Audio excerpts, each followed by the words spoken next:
What's the deal, YouTube? It's your girl, Miss Honey, coming to you with a first installment of a new series I hope to be doing on my channel called What They Said versus What I Read. I read a lot of articles, a lot of quirky little articles from a lot of different websites out there, and generally I, just mull over the information. But I thought, you know what, I want to see if there's anyone else reading these articles, or see if there's anyone else that finds them even remotely interesting. The first article that I came across that I thought would be an interesting read was an article regarding Naomi Judd. Evidently Naomi Judd has written this book, and now she's on sort of this cycle of promotion where she is interviewing and articles are being written in order to promote this book. This particular article, which I'm going to link everything down below, is from MSN, and it references an interview that she did with People magazine, as well as an interview that she did with Robin Roberts on GMA this morning. Okay, this particular article is entitled Naomi Judd on her lifelong battle with mental illness and why she's estranged from her daughter Wynonna. Now, let me say that I read this article, MSN, and I looked at a small video clip of interview that is referencing some of the things that are in this article. But I don't know if the interview was, very long or extensive. I tried to find it on GMA. When I did find it, it gave me just a very small snippet as well. So I did not read the People magazine article, so the information that I'm going on is my perception of what I saw during that 57-second clip. Okay, not a lot, but there you have it. This article, which is quotes from People magazine as well.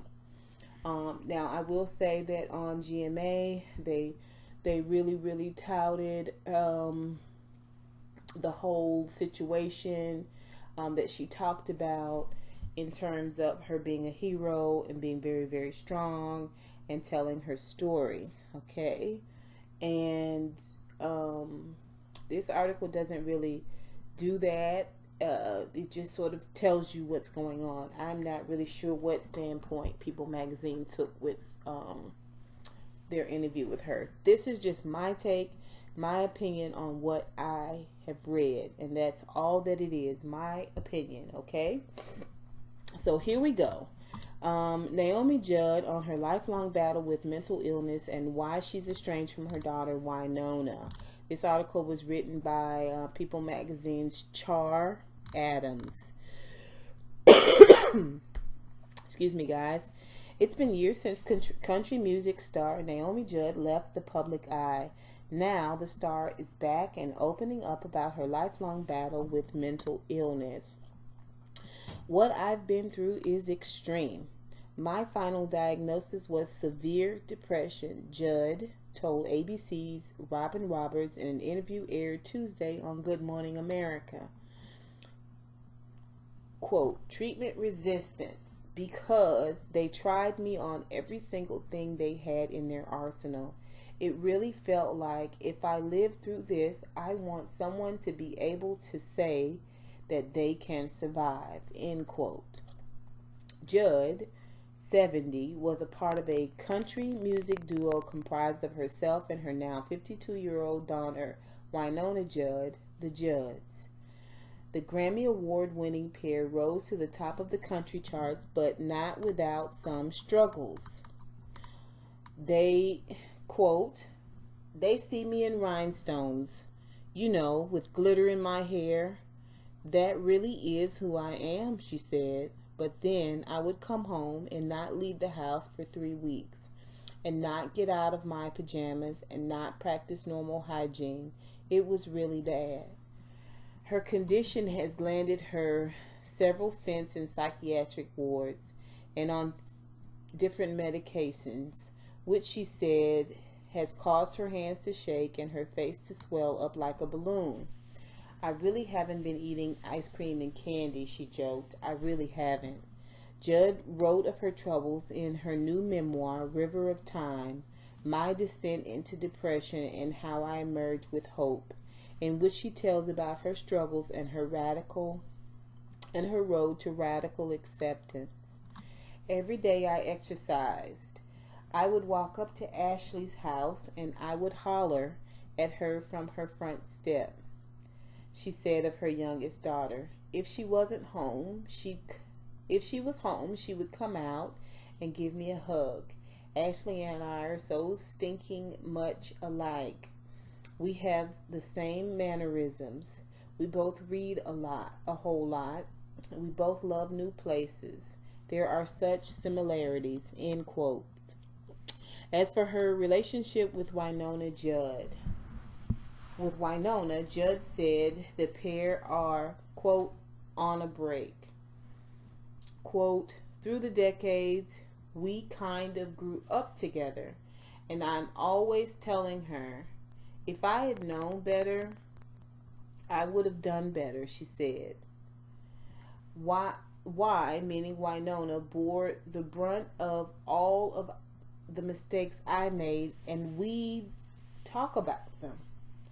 We've been through a lot of therapy together. The two grew apart during the filming of their, end quote, the two grew apart during the filming of their 2011 own reality series, The Judds, and their final tour. I love her, Naomi says, but there are times we need a break from each other, Judd said of Wynonna. We're still a little estranged from each other, and that happens with mother, daughters. If she sees this, and I hope she does, because the smartest thing is for all of us to feel known no matter what's going on. Be truthful. I think she'll say, good for you, Mom, for finally being willing to talk about the bad stuff. Now, this is the end of this article here, but let me just tell you what I garnered from it. Watching that 57-second clip, Naomi does mention the fact that she was molested by an uncle at 3, and that the adults that she would go and talk to would just ignore it. Okay. And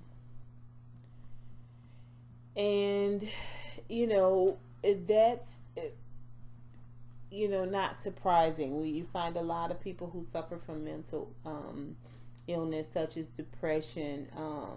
Some of the root causes of these illnesses and debilitating mental diseases is child molestation. I mean, it's tragic, and it's been, it's all too common. But what I want to kind of focus on is this relationship she has with Wynonna. Now, if you guys are children of the 80s at all, if you know anything about country music, you know anything about the Judds, you know that Naomi was always beat to the gods, okay? Red hair, this really dark burgundy auburn type red hair, beautiful red lipstick, everything was like geared toward this deep red color and texture in her skin and in her makeup and in her hair. And she was always thin. You never saw her any bigger than, a size 2. I mean, she's a really small, petite woman normally. And Naomi, even at a young age, she was always bigger than her mom. Always. I never seen her smaller or small as her mom. And Wynonna. And Wynonna suffered also too with this really, really huge battle with her weight. Like she was, doing several interviews. I think she's written a book, even when she did her solo album. There was all this talk about her weight and the struggle with her weight. And I really think that has always been the bone of contention between the two of them, is that she's got a beautiful face. She's got this super powerhouse voice. And I think maybe her mom was after her to be a little bit smaller. Now, Ashley, the other sister, she just seemed like she'd always kind of stayed away. You guys know her from several movies she played in with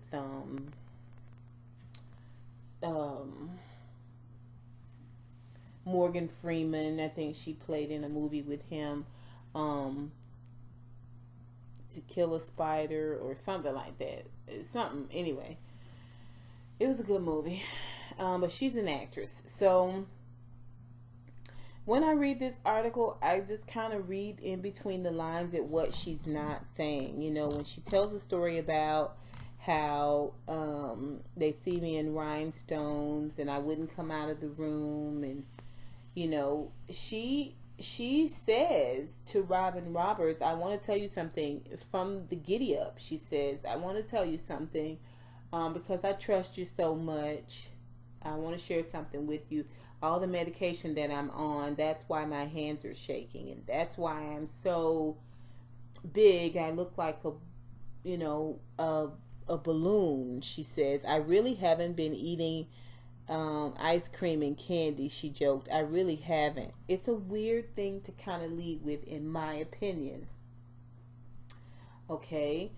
And so she references her appearance several times. I know that can be an issue for someone who looks very, very different due to illness than they did prior to the illness and being medicated.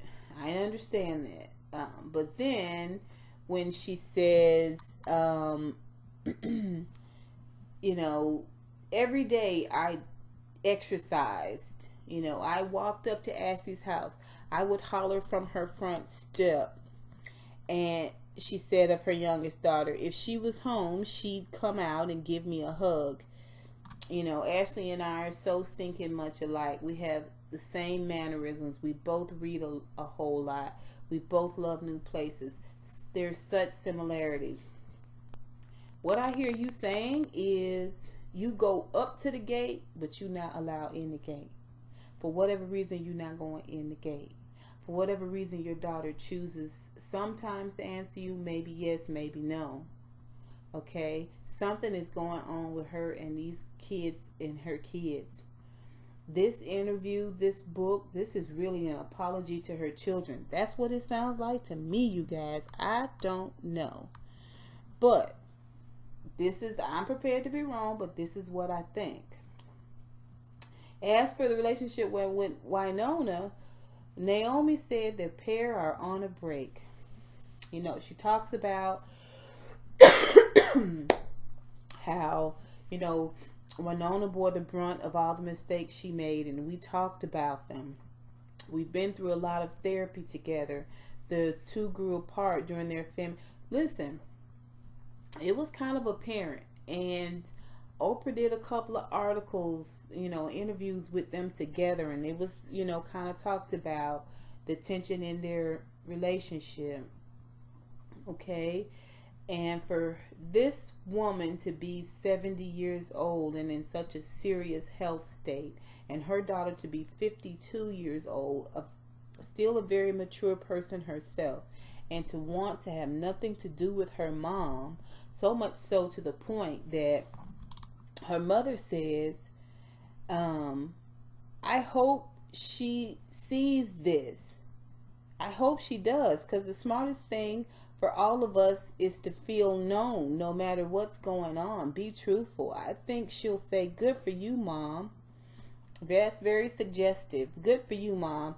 I finally, for finally being willing to talk about the bad stuff, She's sort of making a plea to Wynonna to, reach out to mom, and it's not so bad. Mom's not so bad. Mom's getting the help she needs now. Mom is better. You know, it's gonna be okay. It's gonna be all right. I miss you guys. I want to see you guys. I want to talk to you guys. You know, I want to invite you guys in. You know, I don't think she has a relationship with Ashley. I think she's telling this story like she has a relationship with Ashley, but it doesn't seem like she does to me. And she clearly and admittedly so doesn't have a relationship with Wynonna anymore. And for her to have spent years and years and years traveling on the road with her and singing with her side by side, and now to be so estranged from her is odd. I do think that there's a whole lot more to this story. I find it extremely fascinating because, again, when you see the pictures of them from back in the day, she always looks so picture perfect. And her reference to her looks here, you know, she has, in this article, there's a couple of references to her looks, you know. That I'm not eating cake and eating ice cream and candy. I'm really not. When I exercise, she talks about they see me in rhinestones, you know, with glitter in my hair. That really is who I am. No, ma'am, that's not who you are. You are a depressed recluse, okay? And yeah. You know, I don't know what all is in the book. It may be a good read, you guys. Check it out. Let me know if any of you guys have read it. Let me know what you guys think about the article. I would be very, very interested in reading a little bit more. But it really sounds like there's a dead cat on the line here somewhere. You know, I know that one of the things that GMA, you know, said leading up to this interview, what a hero she was for coming out and telling her story. I don't know, you guys. I don't know. Is she telling her story, you know, to help others, or is she telling her story to sort of help herself? There's one thing we know about mental illness is that there comes a huge amount of manipulation with that. And, you know, you got to just be on top of your game when you're dealing with somebody with mental health issues. So, this is what was said, and this is what I read. You guys tell me what you think. Tell me what you think about this series. If you got any articles you think I might be interested in reading, please let me know. And until next time, honeybees, I'll holla.